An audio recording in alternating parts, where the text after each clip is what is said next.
Connor Eldridge, what brings you to Magnolia today? Well, we're doing our red truck tour leading up to the election, and Southwest Arkansas is important to me. I worked in this community in business and as a prosecutor, and just glad to be here campaigning in the final days of this election, asking for folks' votes and looking forward to representing this state in the Senate. It's a time for a strong new voice and for leadership, and folks I talk to here and throughout South Arkansas are tired of politics, and so am I, and I'm ready to go do something different. Tell me a little bit about your background. Sure. I served as U.S. Attorney, Chief Federal Prosecutor for Western Arkansas, including Columbia County in this area for 5 years. And before that was with Summit Bank, which was a community bank in South Arkansas, based in Arkadelphia, had a big presence in Magnolia. And so I know this community well, have worked in it for the last 12 or so years, and it's important to me. You know, I think South Arkansas sometimes gets forgotten, and it's important to me that that not happen, and that's why I've come down here several times as a candidate, would come down here often as a senator, and I really have a bone to pick with Senator Bozeman for only coming down here around election time and taking 9 taxpayer-funded trips to Paris, France, and gallivanting around the world, because I think the job of a senator is to go to every county in Arkansas and listen to Arkansans. What would be 2 or 3 of your goals in the United States Senate?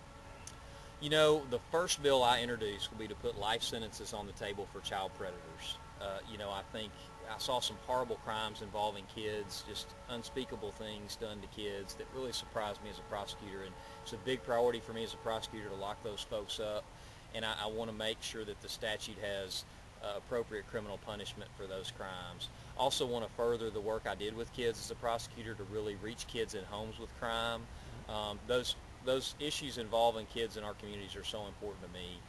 In addition to that, I think our economy has got to be at the top of the list. You know, we were just out at Albemarle today, great employer for this area, but I also learned that we're going to have some large employers that are cutting back and losing jobs, and that bothers me. And I don't want the economy of rural counties like Columbia County to be left out. And I would want to go to Washington and not just sort of be there, but really fight for policies that produce job growth for rural areas. Money in politics is a huge problem.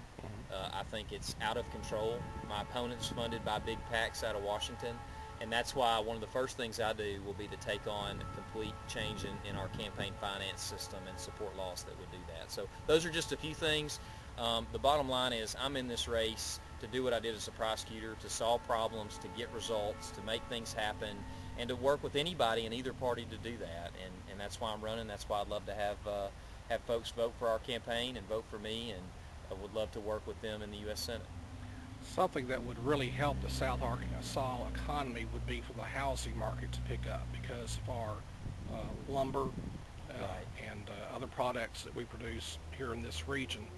As a senator, what do you think you could do to help jumpstart the economy across rural America? Well, there are a number of things, and of course, you know, timber and then oil and gas impact this area a lot.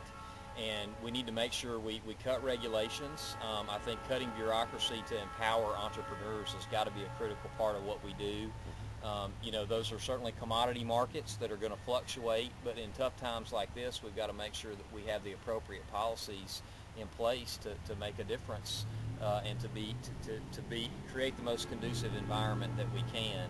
I think there are all kinds of innovative things we could do with tax credits, with increasing broadband speed in rural areas, and just creating all the things that you need to create the recipe for success for businesses in this area. What do you think you could bring to the Senate that you think Senator Bozeman perhaps lacks? Well, I think more than anything, an aggressive, get-it-done approach. Senator Bozeman is a nice man, but he's been there for 15 years in Washington. He hadn't accomplished anything. He's passed 5 bills. They all renamed post offices. He's been to 53 foreign countries 129 times, and you paid for that. People of Columbia County paid for that. And he's really just not done anything. And I'm running to make things happen, to go do things, to lead, to stand up, to speak out, to engage. The people of Arkansas deserve strong representation. And I'm not running for any party. I'm running for the people of this state, and I'm willing to take on anybody or work with anybody in either party, whoever's present, to get that done. That's that marked difference from the way Senator Bozeman has done the job.